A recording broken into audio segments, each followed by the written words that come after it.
ఇరువైపున ఉన్న అంశాలను కూడా తెలియజేసే కార్యక్రమం చేస్తాను. అసలు రాష్ట్రంలో ఇటీవల కొన్ని పరిణామాలు చూస్తూ ఉంటే రాష్ట్రంలో అసలు ప్రభుత్వం ఉందా అన్న సందేహాలు ఎవరికైనా కూడా కలుగుతాయి. కామన్ మ్యాన్ పరంగా ఆలోచన చేస్తే, సామాన్యుడి పరంగా ఆలోచన చేస్తే. ఎందుకనంటే రాష్ట్రం అన్నది, ఒక గవర్నమెంట్ అన్నది చేయాల్సిన రొటీన్ కార్యక్రమాలు, చేయాల్సిన రొటీన్ బాధ్యతలు, maintenance of law and order ఇవాళ లేదు. ప్రజాస్వామ్యయుతంగా గొంతు విప్పే పరిస్థితి ఈరోజు లేదు. రెడ్ బుక్ రాజ్యాంగం అని అంటా ఉన్నారు. ప్రజాస్వామ్యయుతంగా గొంతు విప్పితే ఆ గొంతును నలిపేస్తా ఉన్నారు. ప్రజలకు అభివృద్ధి లేదు, ప్రజలకు సంక్షేమం లేదు, రెండే లేవు. ఎకానమీ పరిస్థితి చూస్తే తిరోగమనం.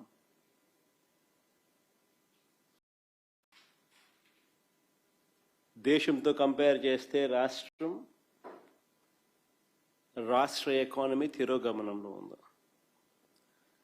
ప్రజలకు అందుబాటులో ఉండాల్సిన ఏ ప్రభుత్వమైనా ప్రజలకు తన కనీస ధర్మంగా అందుబాటులో ఉంచాల్సిన విద్య, వైద్యం, వ్యవసాయం ఈరోజు ప్రైవేట్ వ్యక్తుల దోపిడీకి ఈరోజు మన కళ్ళ ఎదుటే గురవుతా ఉన్నాయి. ఇవన్నీ ఒక రాష్ట్ర ప్రభుత్వం కనీస బాధ్యతలు ఇవన్నీ. కానీ అన్ఫార్చునేట్గా కనీస బాధ్యతలు కూడా ఈరోజు రాష్ట్ర ప్రభుత్వంలో కనపడని పరిస్థితులు. అందుకని అడుగుతా ఉన్నాం, అసలు ఈ రాష్ట్రంలో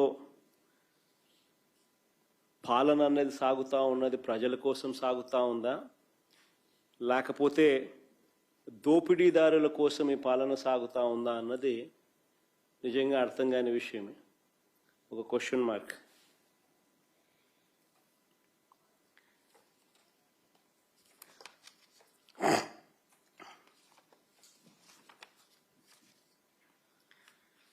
మొదటి టాపిక్ లేఖిక వెళ్తే, రైతులకు అందాల్సిన ఎరువులు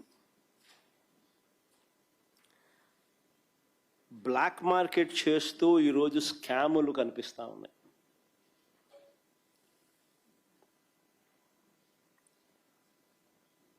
దాన్ని నిరసిస్తూ మా పార్టీకి సంబంధించిన నాయకులు, కార్యకర్తలు రైతులకు తోడుగా నిలబడుతూ రైతుల పక్షాన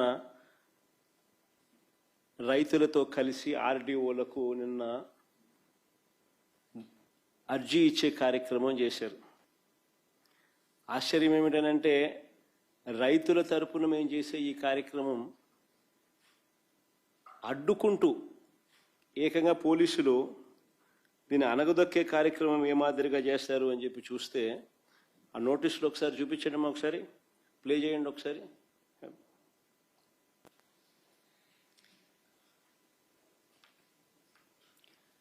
ఆ నోటీసులు ఒకసారి చూస్తే రైతు నాయకులు, మా నాయకులు, కార్యకర్తలు ఇళ్లకు అర్ధరాత్రి పోలీసులను పంపి ఇంట్లో బెదిరించి ర్యాలీలకు వస్తే కేసులు పెడతామని చెప్పి ఏకంగా బెదరగొడుతూ నోటీసులు ఇచ్చారు. కాకాని గోవర్ధన్కి ఇచ్చిన నోటీస్ అది. ఇంకా ముందు అమ్మ, ఇది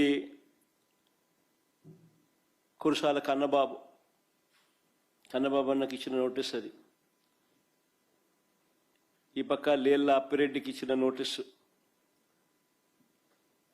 అంబటి రాంబాబుకి ఇచ్చిన నోటీసు, ఇంకా అపక్క అనంత వెంకటరామరెడ్డికి ఇచ్చిన నోటీసులు. రైతుల తరపున రైతులకు తోడుగా వైఎస్ఆర్ కాంగ్రెస్ పార్టీ నాయకులు పార్టిసిపేట్ చేస్తే ఇచ్చిన నోటీసులు నేను మీకు చూపిస్తా ఉన్నా. ఏం తప్పు అని అడుగుతా ఉన్నా. అంటే రైతులు ఏమైనా పర్వాలా, ఏమి నాశనం అయిపోతా ఉన్నా కూడా ఎవరు నోరు విప్పకూడదా? ఎరువులు అందని పరిస్థితి కనిపిస్తూ ఉన్నా కానీ, ఎరువులు దొరక్క రైతులు అగసాట్లు పడతా ఉన్న పరిస్థితులు కనపడతా ఉన్నా కానీ, ఏ పంటకు గిట్టుబాటు ధరలు రాని పరిస్థితి కనపడతా ఉన్నా కానీ వాళ్ళ తరపున మాట్లాడకూడదా? ప్రజాస్వామ్యం అనేది ఏ రకంగా ఖూనీ కాబడతా ఉందన్న దానికి ఇవన్నీ నిదర్శనాలు. అసలు రైతులు రోడ్డు ఎక్కాల్సిన పరిస్థితి ఎందుకు వచ్చింది? మీరు గన ఎరువులను అందించాల్సిన ఎరువులను అందించి ఉండింటే అసలు ఈ పరిస్థితే ఉండేది కాదు కదా. ఏ రైతు రోడ్డు ఎక్కే పరిస్థితే ఉండేది కాదు కదా.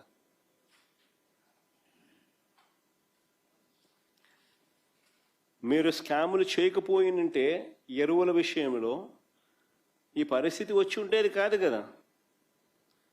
ఎరువుల కోసం 2 నెలలుగా రైతులు పడుతూ ఉన్న అగచాట్లు 2 నెలలుగా జరుగుతూ ఉంది. It's not something over night జరిగింది కాదు.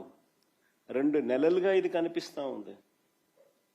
2 నెలలుగా రైతులు పడుతూ ఉన్న అగచాట్లు దీనికి సాక్ష్యం కాదా అని అడుగుతా ఉన్నా. అసలు ఇంత అధ్వానంగా ప్రభుత్వాన్ని నడుపుతా ఉన్నారు. ఎరువుల కోసం అసలు రైతులు ఎలాంటి అగసాట్లు పడతా ఉన్నారు అనేది ఒకసారి ఫోటోలు ఒకసారి చూపించమ్మా. ఒకసారి క్యూలు చూడండి ఒకసారి. రైతులకు ఎరువులు దక్కక కృష్ణా జిల్లా ఘంటసాల మండలం లంగపల్లి పిఎస్సి వద్ద కానీ మునుబొమ్మ పార్వతీపురం మన్యంలో విజయనగరం ఎస్కోటలో ఎరువుల కోసం బారులు తీరిన రైతులు, రాజంలో ఎరువుల కోసం రైతులు కొట్లాట, అనకాపల్లి తుమ్మపాలలో రాత్రి సమయంలో ఎరువుల కోసం పాటలు, రాత్రి సమయంలో తూర్పుగోదావరి జిల్లా తాళ్లపూడి మండలంలో పరిస్థితి అది, ఏలూరులో పరిస్థితి అది,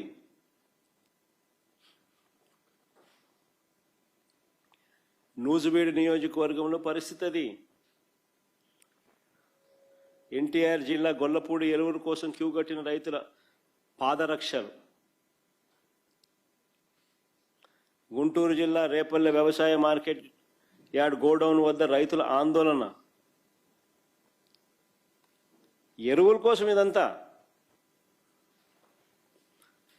పామరు మండలంలో, ప్రకాశం జిల్లా పామరు మండలంలో,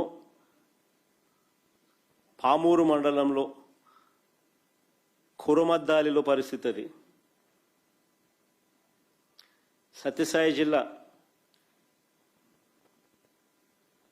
సోమందపల్లెలో పిఎస్సి వద్ద పరిస్థితిది. అన్నమయ్య జిల్లా మదనపల్లెలో క్యూ లైన్లో పరిస్థితిది. చిత్తూరు జిల్లా కుప్పం సొంత నియోజకవర్గం, చంద్రబాబు నాయుడు సొంత నియోజకవర్గంలో పరిస్థితి అది. ఏడన్నా దుంకి సావచ్చు చంద్రబాబు నాయుడు. కనీసం కుప్పంలో కూడా కనీసం రైతులు, కనీసం ఆయన సొంత కాన్స్టిట్యున్సీ రైతుల పరిస్థితి అట్టుందనంటే.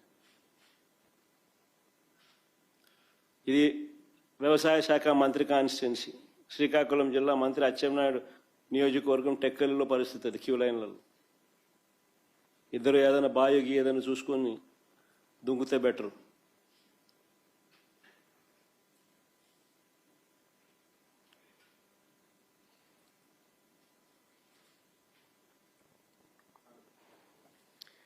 నేను ఒకటే అడుగుతా ఉన్నా మిమ్మల్ని అందరినీ కూడా, అసలు మీ ద్వారా ప్రజలందరినీ కూడా ఆలోచన చేయమని అడుగుతా ఉన్నది ఒకటే. వైఎస్ఆర్సిపి పాలనలో, అంటే మా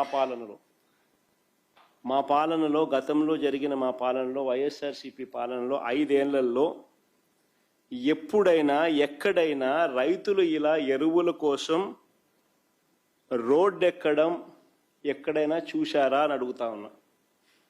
సింపుల్ క్వశ్చన్. వైఎస్ఆర్సిపి 5 ఏళ్ల పాలనలో ఎప్పుడైనా ఎక్కడైనా ఇలా రైతులు ఎరువుల కోసం అగచాట్లు పడడం, రోడ్డెక్కడం ఎక్కడైనా ఎప్పుడైనా చూశారా అని అడుగుతా ఉన్నా. మరి ఎందుకు జరగలేదు? వైఎస్ఆర్సీపీ ప్రభుత్వ హయాంలో ఎందుకు జరగలేదు? ఎందుకు చంద్రబాబు నాయుడు గారి హయాంలో మాత్రమే ఎందుకు జరుగుతూ ఉన్నాయి? అదే ముఖ్యమంత్రి పదవే కదా. అప్పుడు జగన్ ఉన్నాడు, ఇప్పుడు చంద్రబాబు ఉన్నాడు. అదే ముఖ్యమంత్రి పదవే, అదే అధికారులే. అప్పుడున్న అధికారులే, ఇప్పుడు కూడా అధికారులే, అదే అధికారులే.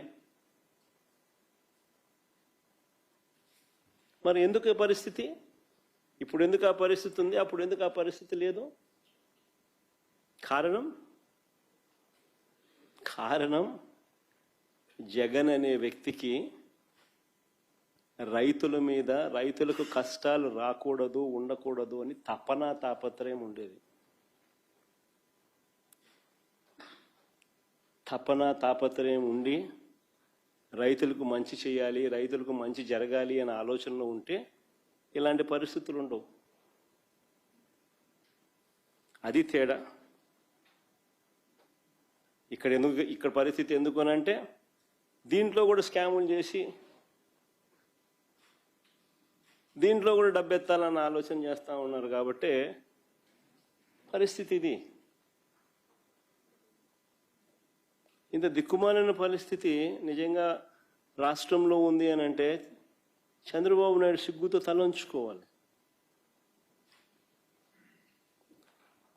అడుగుతాను, సీజన్ రాగానే రాష్ట్రంలో ఎంత విస్తీర్ణంలో పంటలు సాగు చేస్తూ ఉన్నారు అని ఎవరైనా లెక్కలు కడతారు కదా. సీజన్ రాగానే రాష్ట్రంలో ఎంత విస్తీర్ణంలో పంటలు సాగు అవుతూ ఉన్నాయి, వీటికి ఎంత ఎరువులు కావాలి అని ఏ రాష్ట్ర ప్రభుత్వమైనా లెక్కలు కడుతుంది కదా. ఆ లెక్కలన్నీ మన దగ్గర ఉన్నాయి కదా. మరి అటువంటి అప్పుడు ఎరువులు అందని పరిస్థితి ఎందుకు వస్తుంది?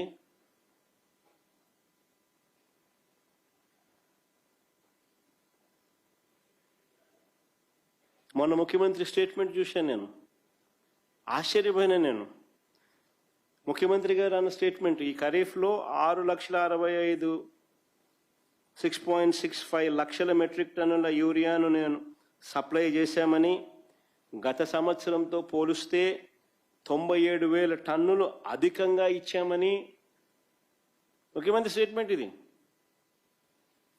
ఈ ఖరీఫ్లో 6.65 లక్షల మెట్రిక్ టన్నుల యూరియాను సప్లై చేశామని, గత సంవత్సరంతో పోలిస్తే 97,000 టన్నులు అధికంగా ఇచ్చామని చంద్రబాబు